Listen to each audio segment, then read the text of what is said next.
What's the purpose of having body cam videos if you're not going to release them? Because the purpose is for government accountability and police accountability.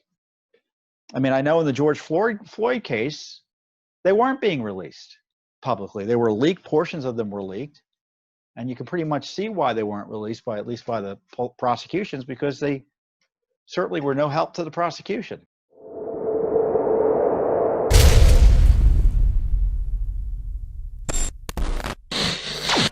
So there's another local lawsuit we filed. There was this shooting back in March of a young man named Duncan Lemp, and L-E-M-P. He's 21 years old, and there was an execution of a no-knock search warrant in the middle of the night in March, and the police went in, and essentially Lemp got killed by the police. So we want the body cam videos of that incident because the police say, the family says that Lemp and his family were asleep when, quote, police besieged the residence from the front of the house, and the family was awakened by shots fired through Duncan's bedroom window, followed by the sound of flashbangs. According to the family's attorney, an eyewitness said Lemp was asleep in his bedroom when police opened fire from outside the house. That would be horrible if it happened that way. Don't you agree? Now, supposedly the reason they went over there is because there was a search warrant related to guns that he had that he may not have been allowed to have given his prior record as a young person. Now, the police dispute that report. The local police said in a statement that the SWAT team officers were acting on an anonymous tip that Lemp was in possession of firearms that he was prohibited from having due to his criminal activity as a juvenile. As I said, the police maintained upon making contact with Lemp, officers identified themselves as the police and gave Lemp multiple orders to show his hands and comply with the officer's commands to get on the ground. It also reportedly maintains that the statement maintains that Lemp refused to comply and proceeded towards an interior bedroom where other officers were located. I don't think anyone disputes he was shot.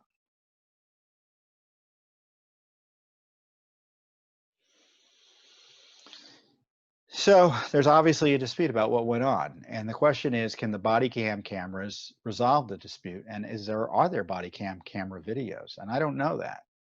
We don't know that because of the Gainsmanship going on by Montgomery County here. Now, this is a case you haven't heard much about. Why? Because Lemp is believed to be a right-wing guy, a militia type. I don't know if that's true or not, but that's what the media says.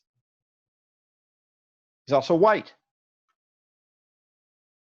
So there's been less press interest in this type of shooting.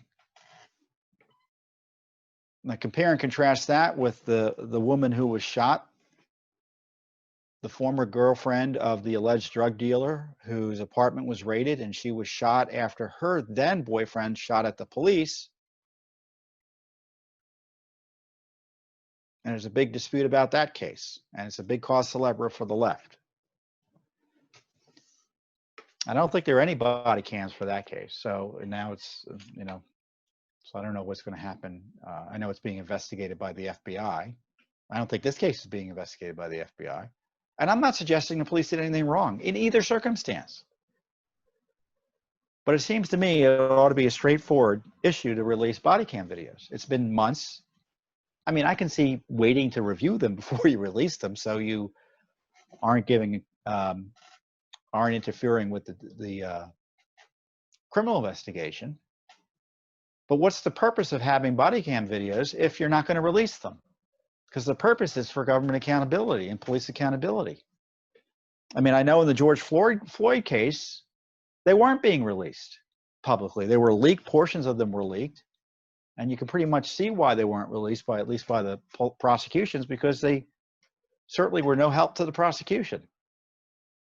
It didn't mean that the prosecution's case was over, but certainly they helped the defense. So this is gamesmanship that goes on with these police videos. And, our view is the more transparency, the better. You protect the privacy of people, and that process should be followed. But in a case where someone gets killed, it ought to be the ordinary course to release body cam videos with appropriate redactions. And that's why, again, Judicial Watch is in court. We just don't talk about these issues, we actually ask and pursue and investigate them separately. In the George Floyd case, we've asked for the records under FOIA. We haven't gotten them. I don't know if we're going to sue or not, though. And of course, withholding public information about a police shooting undermines confidence in law enforcement.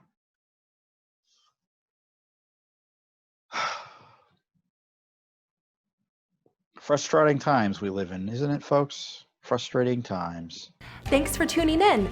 Be sure to subscribe to our YouTube channel to catch all the latest news from Judicial Watch.